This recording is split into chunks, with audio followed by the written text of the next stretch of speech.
April and early May for striped bass fishery.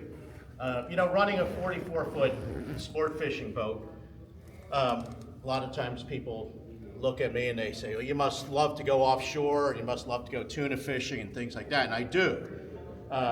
Tuna fishing is a big part of our schedule on the charter operation.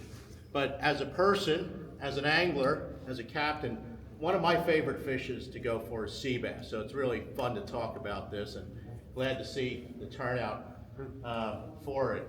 So I pro-staff for Shimano, so a lot of what I talk about today in terms of products, full disclosure, I'm going to talk about the Shimano line because that's what I know, that's what I use, okay? But most of us, our conversation today is going to be about sea bass, okay? All right. So, as many of you know already, which is probably why you're here, sea bass is an incredibly fun, tasty fish to catch. You know, when we striped bass fish, a lot of times our anglers release their fish. They enjoy the catch and release part of it. But when we go, and we run a fair amount of black sea bass charters on the Mushin, almost every person that comes on the boat to black sea bass fish, or sea bass fish, I should say, they're looking forward to having that fish for dinner because it's a really tasty fish. Sea bass are relatively easy to catch, although one of the things we're going to talk about today are ways of improving or maximizing your catch, both in terms of numbers and the size or the quality of the sea bass that you're going to be able to catch. When we think about the species itself, when we talk about sea bass, you know, some of the things we could want to consider is, first of all, how are we going to find them? Because we know that by and large sea bass are fish that we know they live on the bottom, but we also know that they live in fairly specific areas. Some of you, or many of you in here, run your own boats. Good number of you, right? Okay. So when you take your friends out, your family out, one of your first tasks is to be able to find them, right? So we're going to talk some today about where to find them, because if you're not finding them, you're not going to be able to catch them, right? Good thing about sea bassing is that we usually find them in a very wide range of places. And we'll talk a little bit about the migration patterns of sea bass, because by understanding that, that sort of helps us narrow down our focus about where we're going to look at. For example, certain times of the year, we know that sea bass tend to be in close, like in that 30, 40-foot depths, 50-foot depths, 60-foot depths. But at other times in a year, we're going to find sea bass further offshore, at about 90 or 120 feet of water. And at other times of the year, it's going to be more like 150 and 180 feet of water. So they're found in a wide range of geography, water depths, and seasons. We know that most of you, I assume, fish in New Jersey or New York. We know there are regulations in terms of what the time of the year is that we can fish for them. Especially in New Jersey, there are different times of the year where there's different amounts of sea bass we can keep, okay? So for example, most of the recent years in New Jersey, around May 17th, May 18th, the season opened. It was a 10-fish limit. So point just being here, be aware of what your sea bass limits and seasons are. Because you know, this is meant to be fun and we don't want to get anyone in trouble, right? In terms of when the sea bass season starts, in terms of when they show up in the area, sea bass usually like water temperatures are around 59 to 64 degrees. So for many of you who stripe bass fish, sea bass usually sort of come in after the first push of striped bass comes through.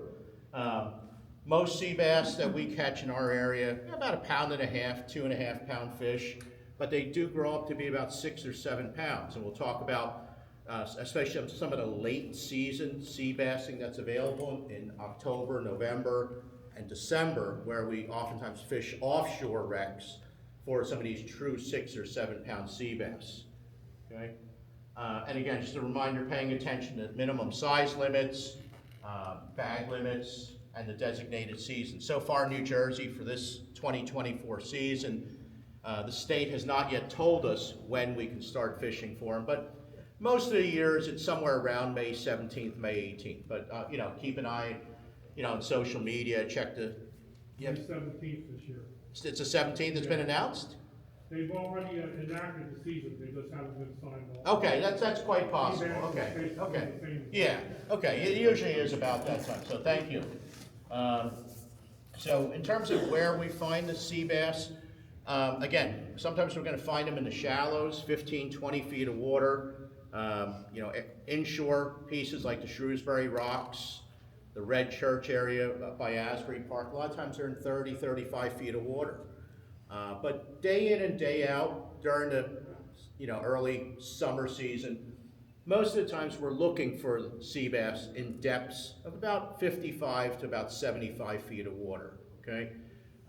Sea bass do look for structure, and by structure we're talking about things like natural rock bottom, okay? So like areas like the farms, areas like Shrewsbury Rocks, by the Red Church area, up by Allenhurst, those areas have natural rock, and those are areas where sea bass tend to congregate.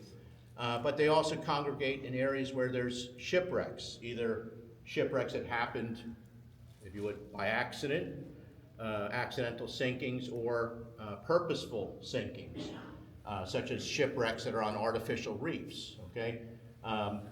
These are the prime areas to start looking.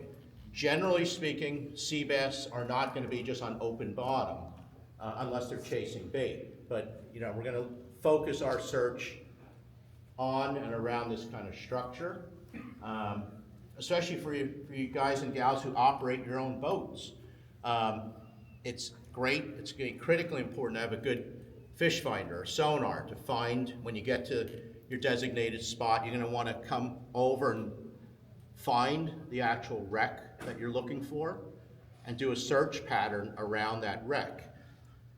One of the sort of mistakes that people sometimes do, boat operators, when they're doing their sea bassing, is they find their wreck, but keep in mind that sea bass sometimes move to different parts on that wreck. If you take a big piece like the Reeser wreck, it's about 28, 29 miles offshore. It's a big piece. It's literally hundreds of feet, apart on this wreck. You're going to find that sometimes the sea bass are on the down current side of the wreck. At other times, the sea bass will be schooled up on the top of the wreck. And at other times, the sea bass will be on the up current side of the wreck. I can't tell you standing here in the classroom where on the wreck it's going to be. That's your job as the boat operator. That when you get there, you find your Reeser wreck, or you find whatever piece you're going to go to, and do a search pattern around there and find where these sea bass are sort of schooled up. I'll let you in on another little hint that there's some days that sea bass will range out off of the wrecks. We've all been there, and I run dozens of sea bass trips a year in between all the tuna trips. I'll get to the wreck, and I know I got the wreck because I can see it on my sonar. I run around on top of the piece a couple times, and I don't see the sea bass. But it's the right season, they got to be around. I actually do a search, even like 50 or 100 yards off of that wreck, because there are certain times with the tide that sea bass, they want to get a break, they want to get off the wreck a little bit, so they range 50 or 100 yards off the wreck. So let's say the wreck is back in that corner, but sometimes the sea bass will come off the wreck for a little bit. Sometimes it's to chase bait, like sand eels or what have you. So don't be afraid. Again, if you're the one running the boat, find your wreck, hopefully find the fish on the wreck. And if you're not finding them on the wreck, instead of just taking off to another spot, look around the wreck, because there's many times when they circle the wreck. Go ahead. School together? Yes, sea bass are schooling fish. It's a great question. Sea bass are schooling fish, so you should definitely be able to read them on your fish finder, okay? Generally, they're going to be on the bottom, and hopefully you're going to read 8, 10, 12, 15 feet thick of sea bass on your fish finder, okay? And that's the spot you want to stop on. Your friends will really like you a lot if you stop on that spot, okay? Depending on the sea, and again, maybe this conversation is a little bit more for the boat operator people in the audience, but when you find your wreck and you find where the fish are on the wreck, you have to make a decision about whether you're going to anchor and fish that spot, or whether you're gonna drift that spot.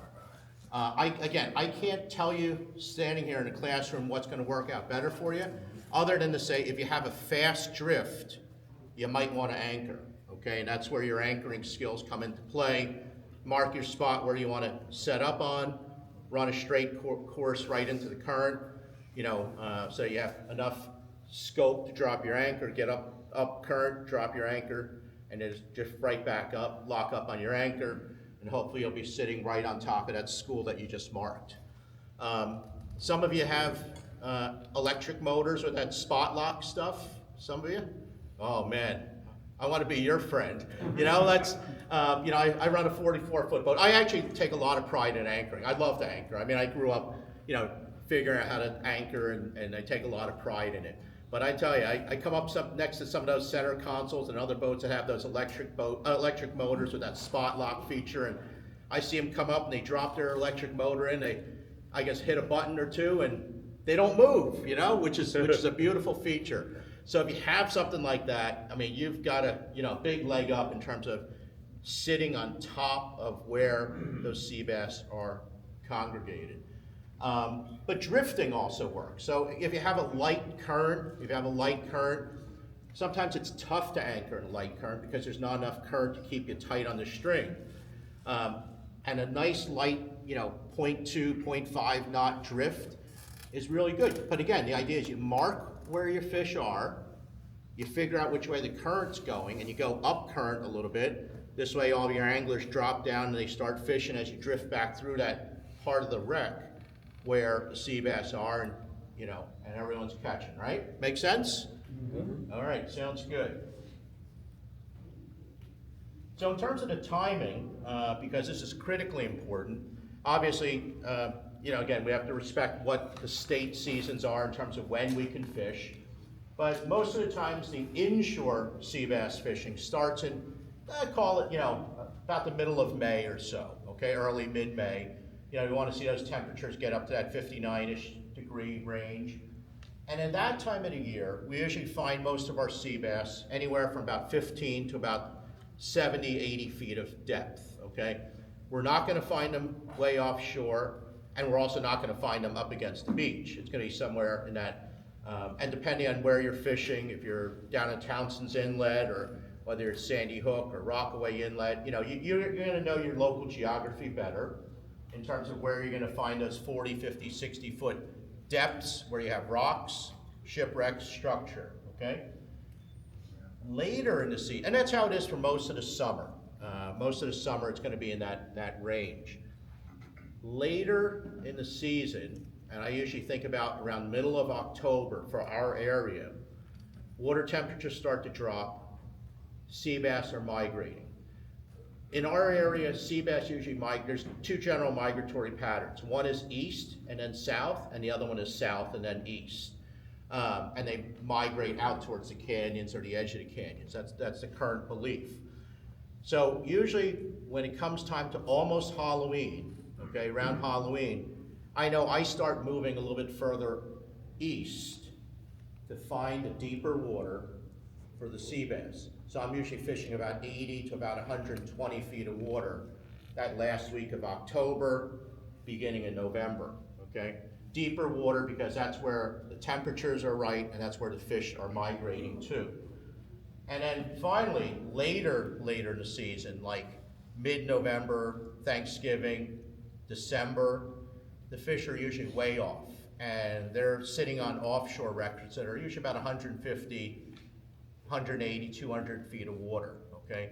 And out there, with the exception of a couple of spots, pretty much what's out there is going to be your natural wrecks, boat shipwrecks that happened. And if you can get out there that time of the year, the fishing is often phenomenal, and the quality of your early winter sea bass is phenomenal. Oftentimes these are your true 4, 5, 6, pushing 7-pound sea bass, which are just absolutely beautiful. You notice in my slide, my slide talks about how, sea bassing in January, February, early March. Unfortunately for our area in recent years, there has been no open season after December 31. It's shut by December 31. But nonetheless, the fish are out there. I wish we had that season still. You know, I grew up doing that all winter. You know, one of the nice things about New Jersey sea bassing is that we have an absolutely incredible artificial reef program. State DEP has, for decades now, dedicated themselves towards building artificial reefs that consist of things like what? Like bridge rubble, concrete parts, you know, like those culverts. They get old shipwrecks, they get sent, you know, cleaned and de-oiled and everything like that, and they sink them. Army trucks and things like that, all these different structures that they've been sinking out there.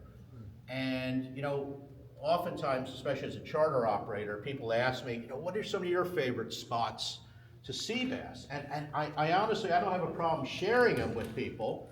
There's a couple of wrecks I won't ever give up, you know, but, you know, I hope that doesn't make me a bad guy. But there's a couple of really good resources out there for you if you're looking for your sea bass spots. And the New Jersey Artificial Reef book, it's free, it's a PDF, you know, that you can download on a computer. And this is all public information. In fact, it's free public information. Just Google New Jersey Artificial Reef System. There's a guidebook. It gives you every one of the, I think it's what would have the 15, 16 artificial reefs that go anywhere from Sandy Hook all the way south of Cape May. Some of them are closer to shore, some of them are 16, 18 miles off. It's all free. They give you the exact coordinates. They give you an exact layout of how things are positioned on the wreck.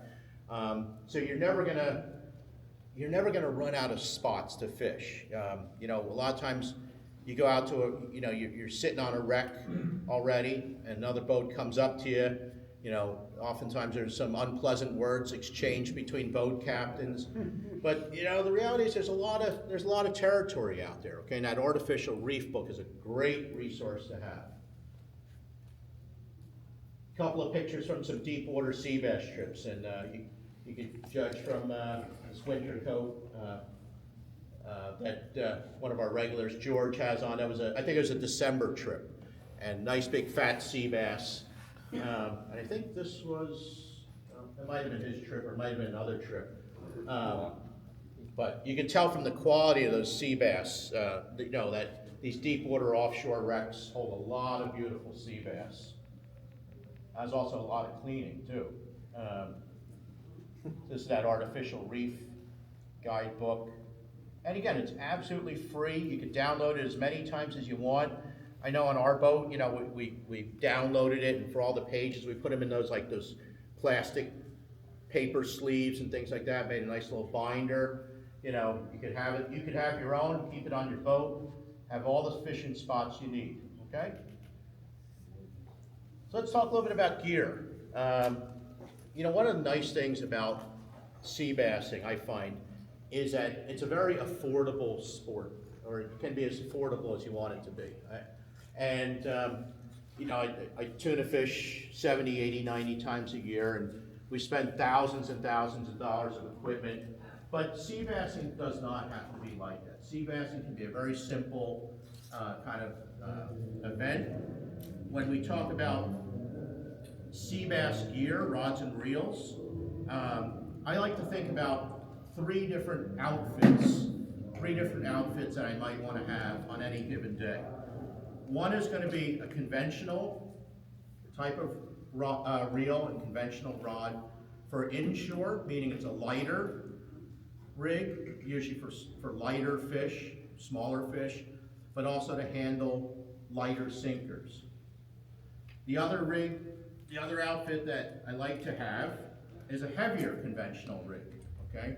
A heavier conventional rig, because whether you're on your own boat or you jump on a party boat, sometimes you don't know if you're going to be fishing in 45 feet of water or 90 feet of water. Sometimes you got to figure that out as you get out on the trip. And when you're fishing deeper water, you're oftentimes going to need heavier sinkers and in turn heavier rods and reels. And the third outfit I like to bring is a jigging outfit. Okay, and we'll talk a little bit about jigging sea bass. but a light spinning rod to jig for sea bass. And they're each going to have some certain applications where it's, it's more appropriate.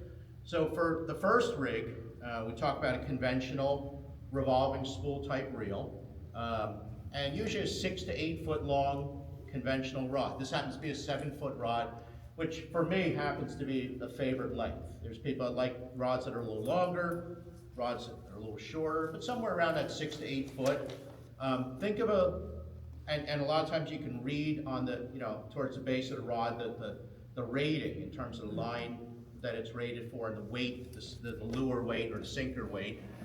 Think about something that can handle a 4 to 8 ounce sinker. Now I'm in the fishing tackle industry, and I can tell you that a lot of times that rating that's on the base of the rod in terms of the lure weight is a little bit of a misnomer.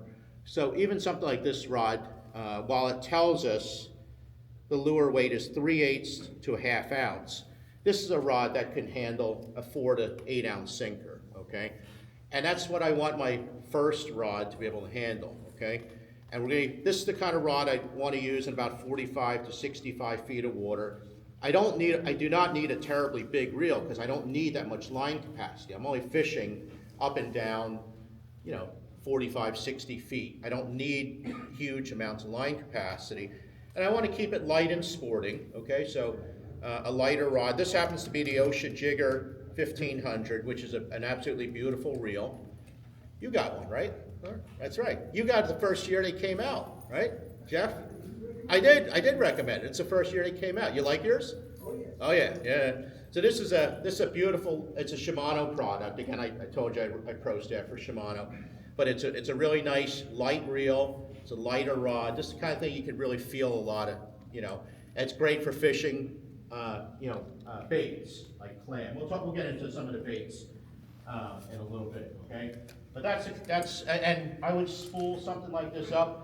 Usually, if I'm going to use braid, I probably use about 30 to 40 pound braid on the back. And then for that last, usually 6, 12, 15 feet, that's closest to the hook, I would put about 30-pound monofilament on as a top shot, okay? For folks that fish on party boats, always do check with your party boat that you get on. Some party boats do not like, or maybe don't even allow braided line, but that's an individual thing that party boat captains, that's sort of their, that's their thing sometimes. So again, 6 to 8 foot rod, lighter conventional reel, 30-pound braid, 30 to 40 pound monofilament on top, okay?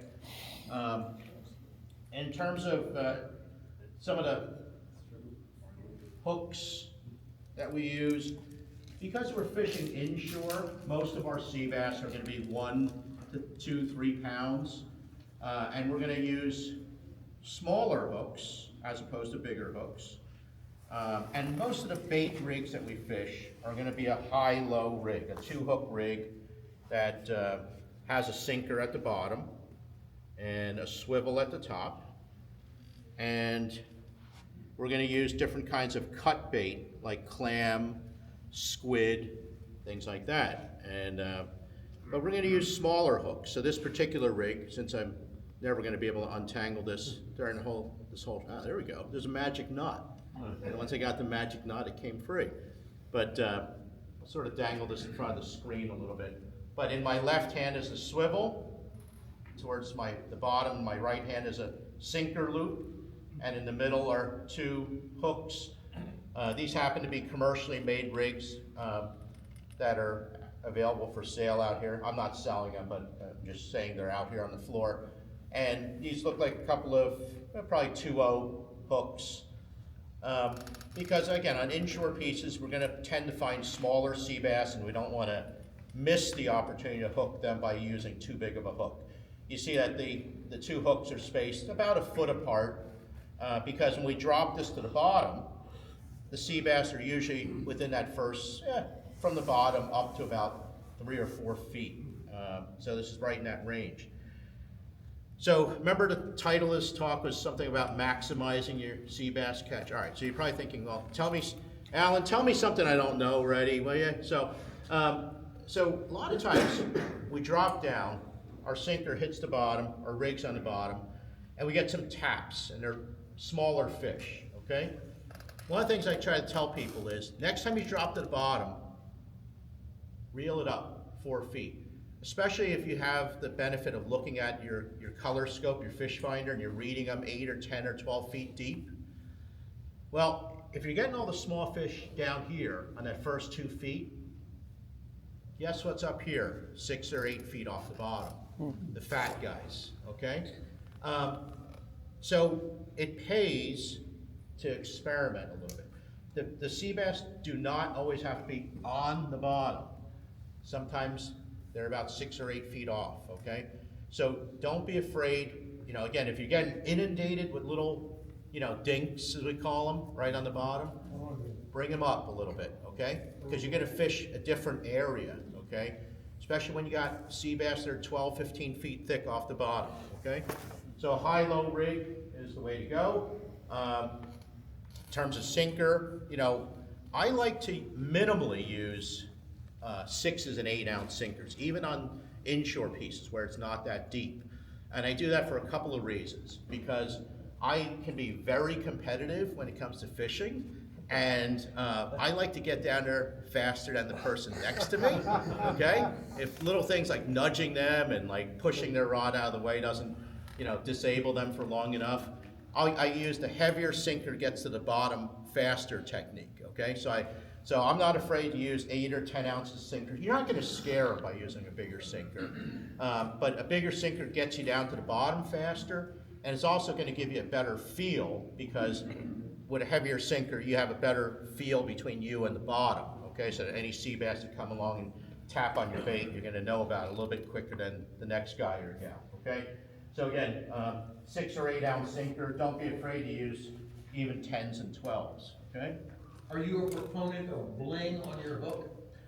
Yes and no. Most of the times bling, and you're talking about like beads and, you know, like little like you have. hair, mylar, things like that. Most of the times it doesn't hurt. The only time it seems to hurt is if you're constantly getting snagged, because at least for me, it seems like it gets really expensive really quick. But, you know, having bling like this, little feathers, mylar, whatever. Do you think there's any validity? I have friends who profess that you come up on a spot, you drop. Yeah. The big fish bite first. Yes, they do. And once you get, Yep. everybody gets a couple of big fish, it's time to pick up, move on. I don't know about that. I would look around, honestly. You know, I mean, I get the idea that, you know, you maybe fish an area out. But I think, you know, there's a lot more validity in looking around on that piece. You know, some other little add-ons like this are sometimes really nice, just to, again, keep you looking a little bit different than the next guy or gal that's got their bait down there. A lot of times we tip our high-low bait rigs. A lot of times we, instead of having, for example, this pink hair, we'll use like a small gulp grub or a little small gulp minnow. For 2 reasons at least. One is because it's a visual attractant. You get the little grub tail fluttering, but of course there's the scent also. And then a third benefit is, especially for those of you who are really good at getting, you know, bit and you miss the bite with your clam, if you still have some grub on there, you know, they'll hit that grub, okay? A lot of people use things like that. Sorry, you use both? Yes. The gulp and then put the clam? Correct, yep, it's completely fine. White don't work so good. Yeah, white, chartreuse, day in and day out. Yeah. All right, so let's, go ahead. Sorry, just No, go ahead. Question on anchoring. If you, anchoring's not easy, as you know. Luckily, I have one of those things. But, I'm gonna come fish on your boat. yeah, there's some really big ones. They're like 12 feet high up. Yeah. You might work on a 40-footer, but anyway. Right. If you're not seeing the fish, Mhm. you know you're near them, Mm-hmm. should you move or should you? I, Do you need to see them under you to get in them, or will Yeah. they come outside? yeah, if you're gonna anchor, if you're not gonna move, if you're gonna drift and cover ground, that's one thing. But if you're gonna stay still, whether it's by, you know, a spot lock or anchor, you gotta anchor over something that you see, meaning fish that you see, because it's possible that a school of sea bass will swim under your boat, but I wouldn't hold my breath. And until then, everyone gives you a dirty look thinking like, hey, Capt, where did you put us here? You put us in like middle of nowhere?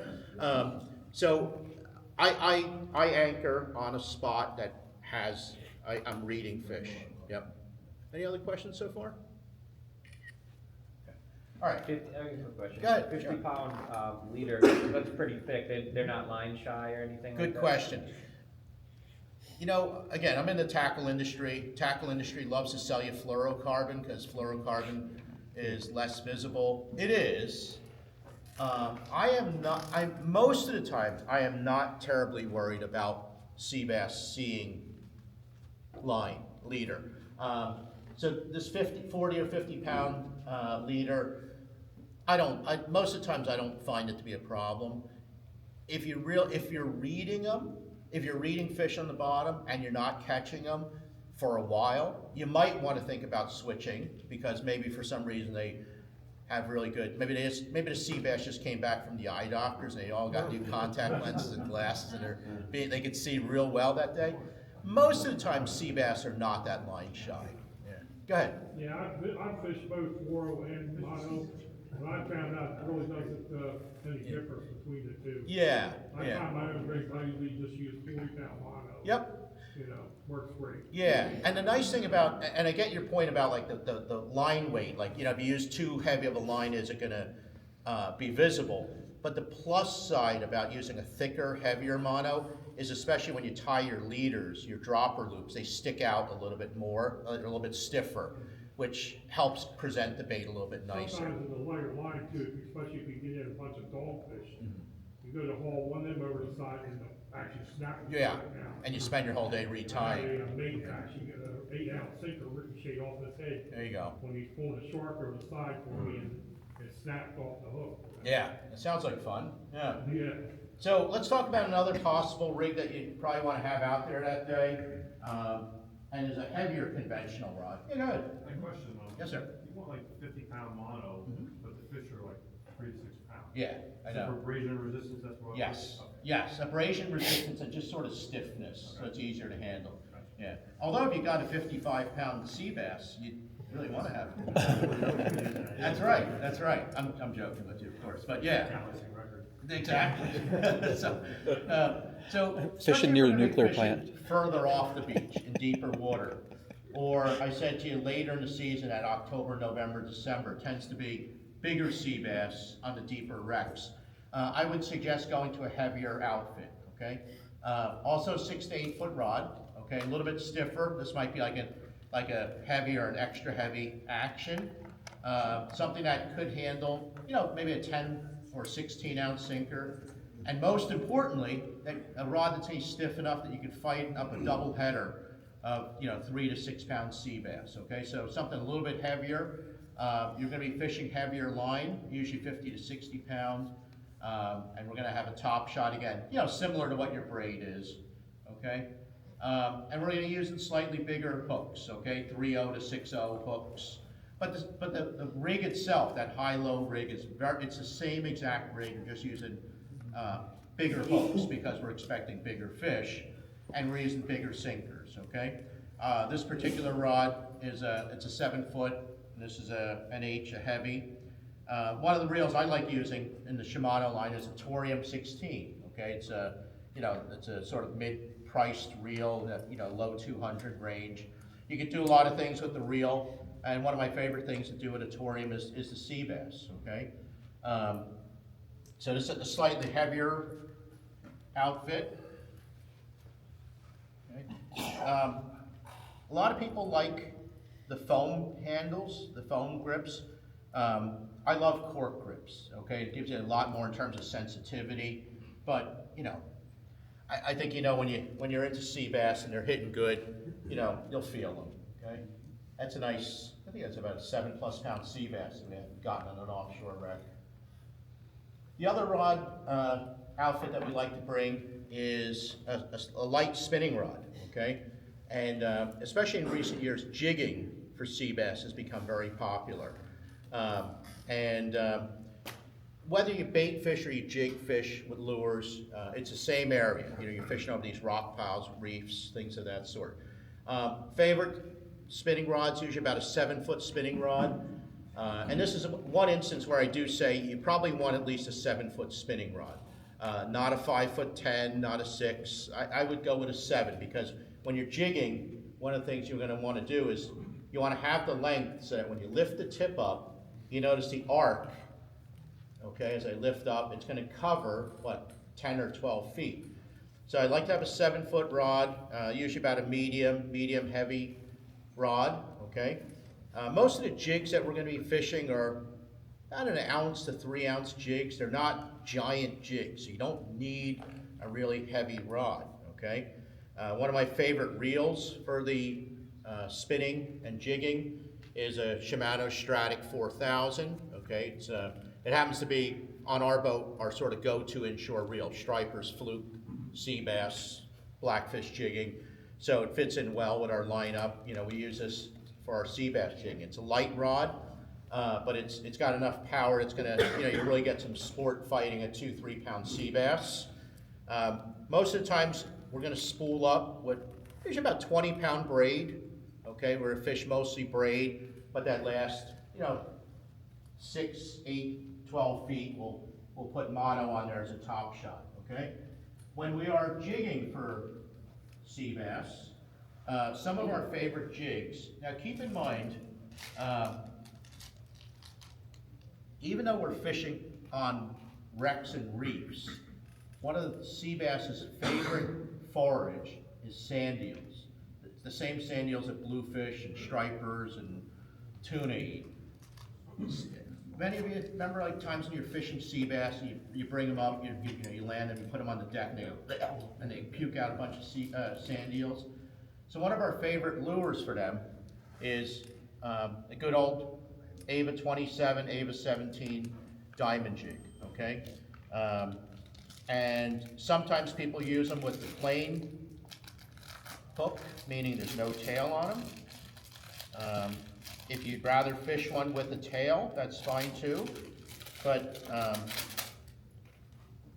I'm gonna hold it upside down on purpose, you know, for the hook reason.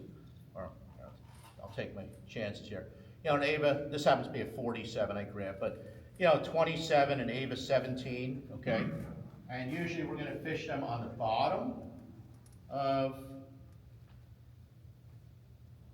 similar to what we did here before, okay? We're gonna fish them sort of on the bottom of, you could use a 2-hook, a high-low rig like that, with a diamond jig on the bottom. Sometimes people use only one, so pretend if this wasn't here, okay? This is a little bit safer because sometimes you land a sea bass here, it's on the deck, you're going to try to unhook them, and all of a sudden you got a hook on your leg, hook in your hand or something like that. So a diamond jig, but above it, you want to have at least one, let's call it a teaser, okay? A teaser, meaning a hook with some mylar, with some hair. Maybe you want to use a gulp grub or something like that, okay? And with sea bass jigging, the trick of it is, because most of these sea bass jigs that we're using are fairly light, okay, meaning like 1 to 3 ounce jigs, if you're fishing at about 60 or 90 feet of water, think about it, it takes some time for a 1 to 3 ounce weight or jig to drop from the bottom to the top, from the top to the bottom. So depending on whether you're drifting or whether you're anchored, you generally want to cast in a direction that gives the jig some time to drop to the bottom. So if picture we're all on an anchored boat right now, okay? This room is a boat, we're anchored. The anchor's over there, which means the current is coming this way, okay? All right? So if I'm fishing a jig, what I'm gonna do is I'm gonna pitch it a little bit, not cast it, but just flip it a little bit into the current, okay? And again, this is an anchored boat situation. Anchor's over there, boat's here, which means the current's coming this way, okay? We're gonna pitch it a little bit up current, because the idea is jig flips up by where this gentleman is over here, and as that jig starts to fall, it's also getting carried in the current. So by the time it gets to the bottom, it's gonna be sort of right here, okay? And as I'm jigging, okay, with sea bass jigging, again, 90% of the times, I'd say to you, what you're trying to do is you're trying to imitate a sand eel on the bottom. So it's gonna be jig on the bottom, and you're gonna lift it, okay? Lift it, and let it fall down. Lift it, and fall down. Lift it, and fall down. And you're fishing that bottom, maybe 12 feet of water in the column, okay? And that's where you're gonna find them, okay? And day in and day out, when I got guys diamond jigging for stripers on my boat, they tend to get the bigger sea bass. Someone asked before about when you first get there, the bigger sea bass tend to hit first. That is true. The other thing I'll add to that is the guys that are jigging, somehow or another, this jigging attracts bigger sea bass, okay? So I love to see guys jigging for sea bass, because it's a nice way to get some bigger fish. So if you're fishing the conventional gear, most of the times we're fishing bait, okay? Again, a high-low rig. We're gonna bait up with different natural cut baits. The most popular one is clam, right? I mean, that's what most of you probably use. When my mates on the boat cut up clam for sea bass, and we know we're sea bass, we're not porgy fishing, we're not cod fishing, we're sea bass fishing. I tell them the rule of thumb is 2 fingers wide, okay? Sort of like my 2 fingers here. That's about the size of the piece you want. It's probably bigger than a lot of people are used to, but again, if I'm gonna try to tell you, you're only allowed to catch, according to the state, you're only allowed to keep 10, maybe 15 sea bass. If I were you, I'd want to catch the 10 or 15 biggest sea bass out there. And that's why I would say to you, use a nice big chunk of clam, okay? 2 fingers wide, okay? You know how clam, there's like the tongue part that's sort of all like rubbery, then there's like the snotty stuff that doesn't stay on the hook. Well, we always teach our mates to cut the clam so that you get some of the rubbery stuff and you get some of the gooey stuff on the same piece that's the size of 2 fingers. We string our hook usually once, maybe twice through the rubbery part. And when you drop down to the bottom, okay, hopefully you're gonna get hit right away. Usually sea bass will go for that like sort of really soft, tender part. Then after that, they'll come into the rubbery part, okay? But that's why we wanna have a piece that has both. If you're on a party boat, you're not cutting your own bait, but I would say if you're on a party boat, go back to, where the mates are, stockpiling all their baits and sift through their pile and look for the pieces that have a combination of the rubbery part and the gooey part. Go ahead. Fresh clam, salted clam? Salted clam is what we like to use day in and day out because salted clam stays on the hook a lot better. As we know, sea bass can be, sometimes pretty good bait stealers. Fresh clam is tasty, but the only thing about fresh clam is it falls off the hook pretty quickly. So we like salted clam. What about that little string you put around it? It sounds like a lot of work to me. I've So, seen that. yeah, some guys do that. They use thread or rubber band or something like that to keep it on there. Salted clam tends to be a good compromise. Oh yeah, go ahead. When you're using jigs, do you bait your jigs? You can. It doesn't. It doesn't hurt. Again, you want to imitate sand eels, but sometimes a sand eel with a piece of clam taped on its ass is a good thing, and it works, So yeah, it can definitely work. Some of the other natural baits we like to use, especially at the price of clam the last few years, is squid. Whether you strip it out like you're fluke fishing, or you cut it crosswise like a ring, like you'd eat, fried calamari. Okay, go to ShopRite. The bait store's going to hate me for saying this.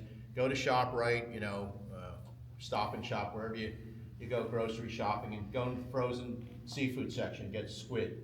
Sea worms, okay, I know sea worms aren't cheap either, but sometimes some of you guys who might recreationally clam, you dig sea worms.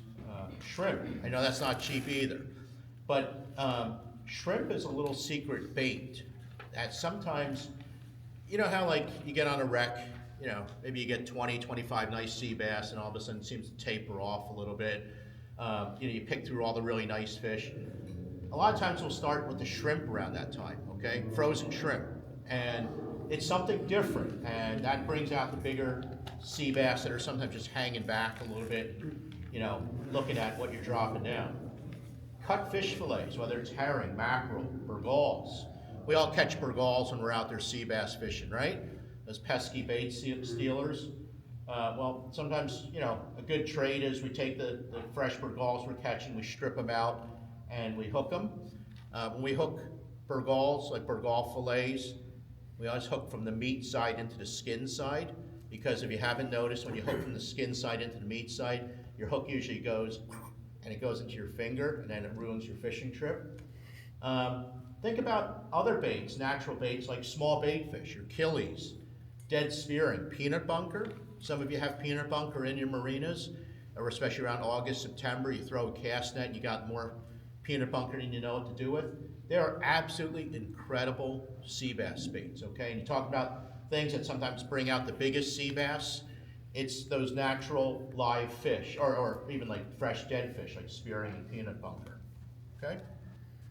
Live or dead, sorry. Either one's good. I mean, it's hard to keep them alive. Killies are easy to keep alive, right? I mean, someone comes back from a fluke trip to have, you know, leftovers from a quart of killies that they got for fluking. Bring them out. They're great. If we're using artificials, again, diamond jigs that are about 2 to 6 ounces, guppy style jigs, like those are your Spro jigs, okay? We like to match the hatch. So, you know, if we have reason to believe that, you know, they're feeding more on like small herring or small butterfish, your guppy style jigs will probably be better. But if we have reason to believe that they're feeding on sand eels, we like to stick with the diamond jigs. And how do we know that? Again, maybe your first 1 or 2 sea bass that you pull up, gut it, squeeze its neck a little bit, see what comes up out of its throat and things like that, okay?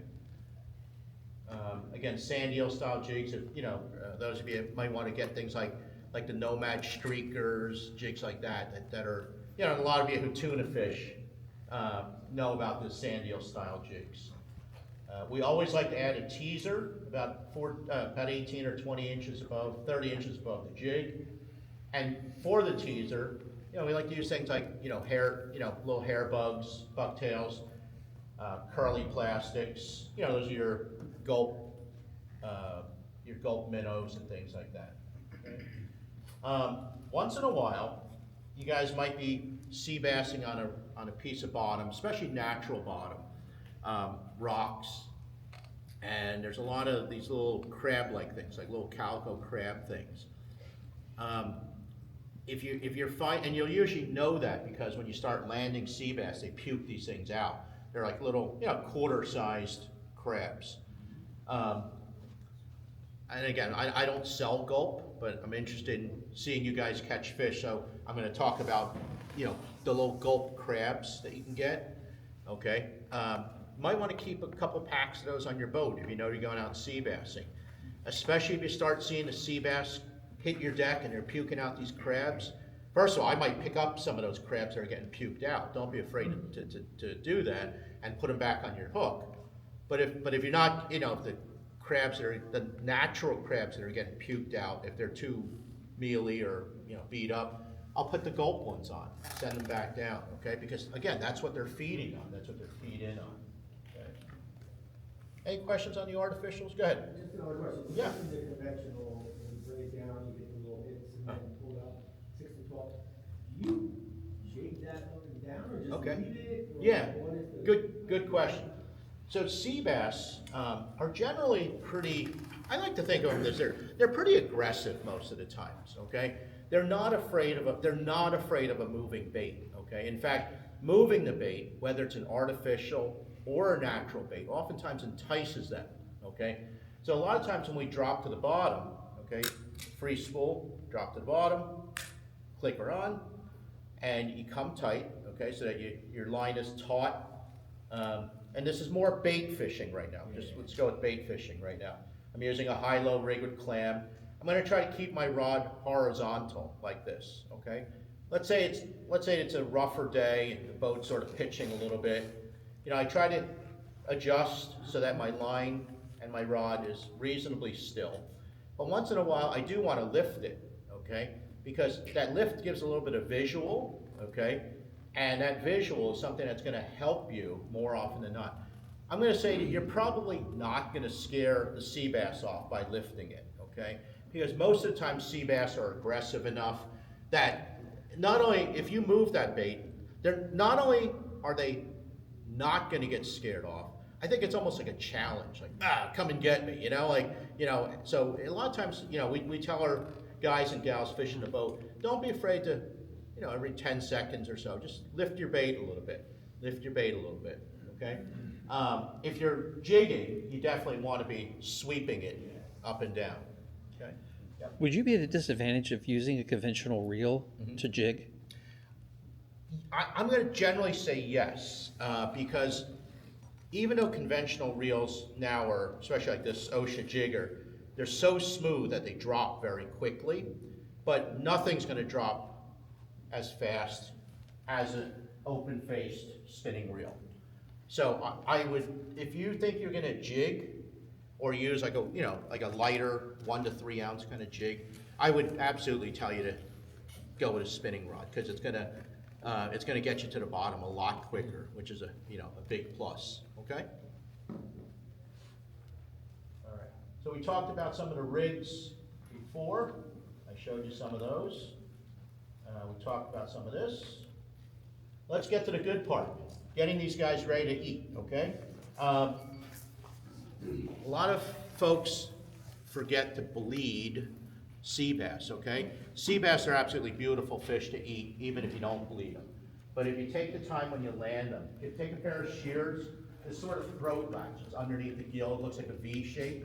Take a little scissor there and just go snip it. If you guys blackfish, you do the same thing to blackfish.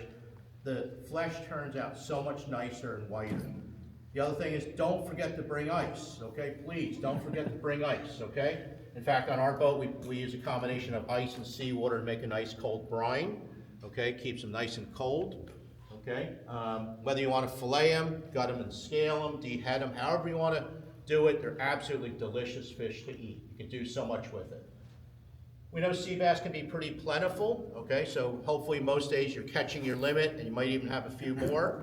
Obviously, do not keep over your legal limit, but you want to release them back in the water. I think I lost my picture on venting sea bass. But in shallower waters, most of the times you can put sea bass back in, they'll swim off fine.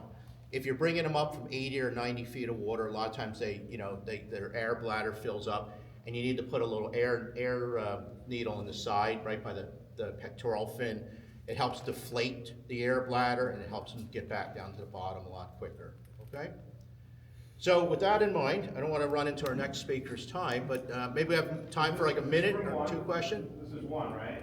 I hope so. Yes, that's where I've been. Yeah, so, yeah, no.